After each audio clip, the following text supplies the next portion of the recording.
இன்றைக்கி ஆட்டுக்கறி குடல் குழம்பு தான் பார்க்க போகிறோம். என் ஹஸ்பண்டு வெளியே கடையில் சாப்பிட்டுட்டு ரொம்ப நாளாக கேட்டுட்டு இருந்தாங்க. இதுதான் என்னுடைய ஃபஸ்ட்டு டைம் செய்கிறதும் சரி இது கடையிலே கட் பண்ணி கொஞ்சம் க்ளீன் பண்ணி கொடுத்துட்டாங்க. பட் இருந்தாலும் நம்மளும் க்ளீன் பண்ணலாம் சொல்லிட்டு ஆரம்பித்தேன். ஸோ இந்த மாதிரி நீங்களும் இதை ஃபஸ்ட் டைம் செய்ய போகிறீங்கன்னா இப்போயே ஒரு வார்னிங் சொல்லிடுறேன். இது பயங்கர ஸ்மெல் அடிக்குது. ஸ்மெல்னால் இந்த ஆட்டு சாணம் இருக்கு இல்லையா, அந்த ஸ்மெல் தான் ரொம்ப ஹெவியாக அடிக்குது.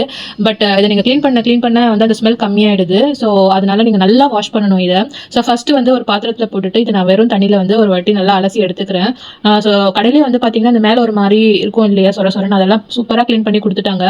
அந்த டியூபுக்குள்ளெல்லாம் வந்து அவங்களே தண்ணி அடிச்சு க்ளீன் பண்ணுவாங்க சொல்லிட்டு எங்கள் ஹஸ்பண்ட் சொன்னார். ஸோ அதெல்லாம் பக்கவாக க்ளீன் பண்ணி கொடுத்துட்டாங்க. அந்த ஸ்மெல் வந்து ஒரு 4-5 வாஷில் தான் கொஞ்சம் கம்மியாக ஆகும். போகும் சொல்ல மாட்டேன், கம்மியாகும் அப்போ தான். ஸோ நான் இது முன்னாடி தெரியலன்னா புதுசாக செய்ய போறீங்கன்னா தெரிஞ்சுக்கோங்க. ஸோ செகண்ட் வாஷ்க்கு வந்து நான் வந்து மஞ்சத்தூளும் என்கிட்ட வந்து கல்லுப்பு இல்லை, அதனால நான் பொடி உப்பு போட்டு சால்ட் போட்டுட்டு நல்லா இந்த மாதிரி பசைஞ்சு கழுவிக்கிறேன். நீங்கள் பசைய அந்த அழுக்கு வரும், தண்ணி வந்து ஒரு மாதிரி கலங்களாகவே இருக்கும். ஸோ நான் வந்து ஒரு சுமார் ஒரு 7-8 வாட்டி வாஷ் பண்ணேன் நான். அப்போ கூட ஸ்மெல் வந்துட்டு ரொம்ப கொஞ்சம் இருந்துச்சு, லைட்டாக இருந்துச்சு. ஸோ ஃபுல்லாக கம்ப்ளீட்டாக போய்டும்னா கிடையாது. நீங்கள் சமைச்சிட்ட பிறகு தான் ஒரு 7-8 விசிலுக்கு அப்புறம் தான் இந்த ஸ்மெல் உங்களுக்கு ஃபுல்லாகவே போகும். ஸோ அது ஒரு ட்ராபேக் இந்த இதில். இந்த ஸ்மெல்லு தாங்க முடியுமா தெரியல. இந்த உள்பக்கம் வந்து ஒரு மாதிரி ஜவ்வு மாதிரி ஒட்டிகிட்டு இருக்கும். ஸோ அதெல்லாம் வந்து பிச்சு எடுத்துருங்க, உங்களுக்கு ஸ்மெல் வந்து ரொம்பவே கம்மியாகும். ஏன்னா அதில் அந்த பச்சை கலர் சாணம்லாம் இருக்கும் இல்லையா ஆட்டோடைய குடலில். ஸோ அதனால வந்துட்டு இது வந்து மேல் பக்கம் பாருங்கள் எவ்வளோ க்ளீன் பண்ணி கொடுத்துட்டாங்க. கடையில் எனக்கு 50 ரூபாய் வாங்கினாங்க க்ளீன் பண்ணுறதுக்கு மட்டும். அதோடைய உள்பக்கமும் வந்துட்டு ஒரு மாதிரி ஜவ்வு மாதிரி இருக்கும். ஸோ அதையும் நம்ம வந்து கையால் பிச்சு எடுத்துட்டோம்னா ஸ்மெல் ரொம்பவே நல்லா கம்மியாயிடுது. இது வந்து என்னுடைய 4th வாஷர்னு நினைக்கிறேன், எனக்கு ஞாபகம் இல்லை. பாருங்கள் எந்த அளவுக்கு ஒயிட்டாக இருக்குது இப்போவே உங்களுக்கு. ஸோ நான் வந்து ஒரு 7-8 வாட்டி நான் நல்லா வாஷ் பண்ணேன். இந்த மாதிரி கையிலே நல்லா பசைஞ்சிட்டே இருந்தீங்கன்னா இந்த அழுக்கெல்லாம் வந்துடும். மறக்காமல் உள்ளே இருக்க தோலெல்லாம் பிச்சுடுங்க. ஸோ தட் உங்களுக்கு வந்து அந்த ஸ்மெல்லும் நல்லா கம்மியாகும். பாருங்கள் இப்போ கூட இந்த தண்ணி வந்து கலங்களாக தான் இருக்குது. நான் மஞ்சத்தூள் போட்டதுனால கலங்களாக இருக்குன்னு நினச்சிட்ருப்பீங்க, அப்படிலாம் இல்லை. அந்த அழுக்கெல்லாம் வெளியே ஏறிட்டே இருக்கும் நீங்கள் அந்த மாதிரி பசைய.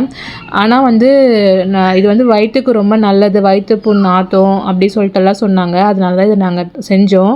அவ்வளோதான், 7 வாட்டி கழுவியாச்சு. இதை தண்ணி தனியாக எடுத்து வச்சிட்டேன். இப்போ குழம்பு செய்ய 3 பத்த தேங்காய் எடுத்துக்கிறேன். நிறைய தேங்காய் போட்டால் அப்புறம் தேங்காயோடைய டேஸ்ட் தான் நிறைய வரும். ஸோ நீங்கள் இதில் இருக்க மெஷர்மெண்ட்டே சேர்த்துக்கோங்க. 1 ஸ்பூன் மிளகு, 3/4 ஸ்பூன் வந்துட்டு சோம்பு, 1/2 ஸ்பூன் சீரகம் சேர்த்துக்கிட்டேன். இதை நல்லா ட்ரை ரோஸ்ட் பண்ணிடலாம். தேங்காவை குட்டி குட்டியாக கட் பண்ணி நான் அதையும் சேர்த்துக்கிறேன். உங்ககிட்ட வீட்டில் வந்துட்டு கசகசா இருந்தால் அது 1 ஸ்பூன் சேர்த்துக்கோங்க, இல்லைனாலும் ஒன்றும் பிரச்சனை இல்லை.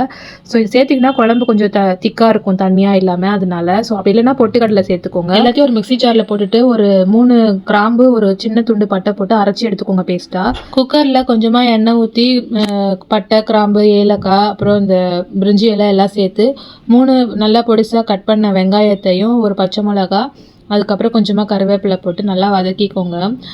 ஸோ உங்களுக்கு காரத்துக்கு ஏற்ற மாதிரி நீங்கள் பச்சை மிளகா கூட குறைய சேர்த்துக்கலாம். நான் வந்து ஒரு பச்சை மிளகா ஆட் பண்ணிக்கிறேன். குடலை வந்து 7 வாட்டி வந்து நான் வந்து நார்மல் வாட்டரில் தான் வாஷ் பண்ணேன். லாஸ்ட்டாக வந்து 8வது வாட்டி வந்து நான் ஒரு ஹாட் வாட்டரில் நல்லா தண்ணி கொதிச்ச உடனே அதை அந்த குடல் கழுவி வச்சிருக்கோம் இல்லையா, அதில் போட்டு அப்படியே ஒரு 5 நிமிஷம் மூடி போட்டு வச்சுருவேன்.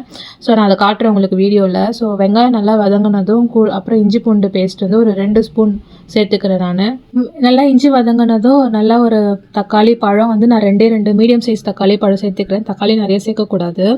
7 வாட்டி அலசி வச்சுருக்கோம் இல்லையா குடலை, அதை வந்து இந்த மாதிரி நல்லா கொதிக்கிற தண்ணியில் கேஸ் ஆஃப் பண்ணிவிட்டு இதில் போட்டுட்டு மூடி போட்டு ஒரு 5 நிமிஷத்துக்கு அப்படியே விட்டுருங்க, கலரி விட்டுடுங்க அப்படியே. நான் இப்போ கேஸ் ஆஃப் பண்ணிவிட்டு இந்த சுடு தண்ணியில் இந்த குடலை போட்டுட்டு ஒரு 5 நிமிஷம் மேலே மூடி போட்டு அப்படியே வச்சிடுறேன்.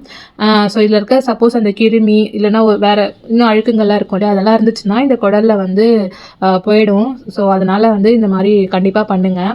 ஸோ தக்காளி வெந்த உடனே வந்து நம்ம அரைச்சி வச்சுருக்க தேங்காய், இந்த மசாலா எல்லாமே இப்போ இதில் ஆட் பண்ணிக்கிட்டு இது கொஞ்சம் நேரம் வதக்கலாம். இதோடைய பச்சை வாசனை போகணும் இல்லையா, அதனால வந்துட்டு இது கொஞ்சம் நல்லா வதக்கிக்கிடலாம்.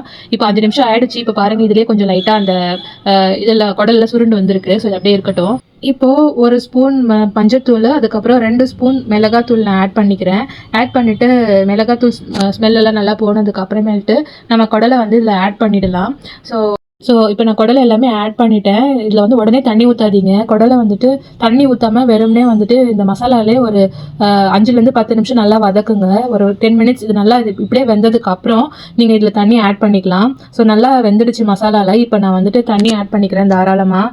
இது கொஞ்சம் தண்ணியாக இருந்தால் நல்லாயிருக்கும் இந்த குழம்பு. தண்ணி ஆட் பண்ணிவிட்டு குக்கர் மூடி போட்டுட்டு கரெக்டாக ஒரு 7-8 விசில் விடுங்க. ஃபஸ்ட்டு 4-5 விசிலுக்கு அந்த ஸ்மெல் வரதா செய்யும், இந்த சாணி ஸ்மெல் வரதா செய்யும். ஒரு 6, 7 விசிலுக்கு அப்புறமேல்ட்டு அந்த ஸ்மெல் கம்ப்ளீட்டாக போயிடும். டேஸ்ட் வந்து ஸ்மெல் அண்ட் டேஸ்ட் ரொம்ப அல்டிமேட்டாக இருந்துச்சு. நான் ஃபஸ்ட் டைம் தான் இது என்னுடையது.